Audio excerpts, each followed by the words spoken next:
क्यों होता है और अवतार कौन लेता है? प्रश्न जरा देखना परीक्षित के। अवतार की जरूरत क्या है?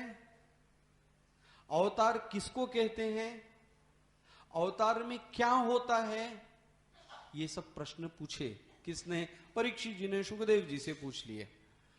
बोलते हैं समझो अवतार मतलब क्या।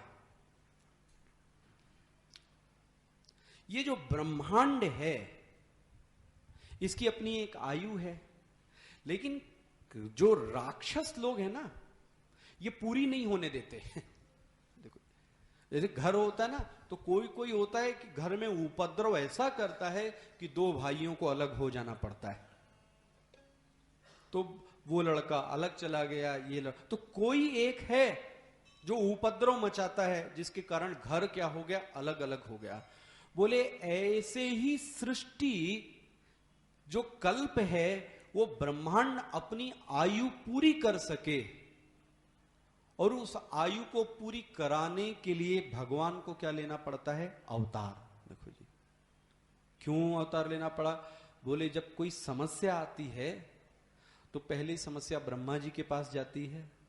ब्रह्मा जी जब उसको समाधान नहीं कर पाते तो सप्तऋषि के पास गई, सप्तऋषि नहीं सॉल्व कर पाए तो ये 33 करोड़ 33 प्रकार के देवताओं के पास आती है, इनकी भी मिनिस्ट्री में सॉल्व नहीं होती।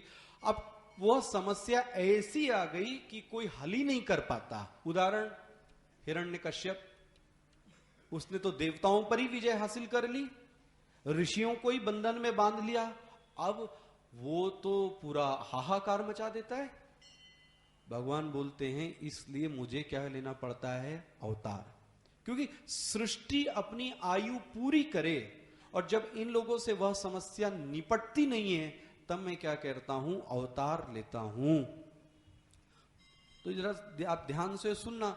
आपने इसको गीता में पढ़ा, धर्म संस्थापनार्थाय संभवामि युगे युगे, यही पढ़ा ना, विनाशाय च दुष्टकृतम्। बट उसका जो और विस्तृत अर्थ है वो ये है कि ब्रह्मांड अपनी आयु को क्या कर सके? पूरी कर सके, पहला। दूसरा, सृष्टि की स्थिति के बारे में कौन बताता है? भगवान। तो सृष्टि की स्थिति के बारे में विशेष जानकारी देने के लिए भी भगवान का क्या होता है? अवतार।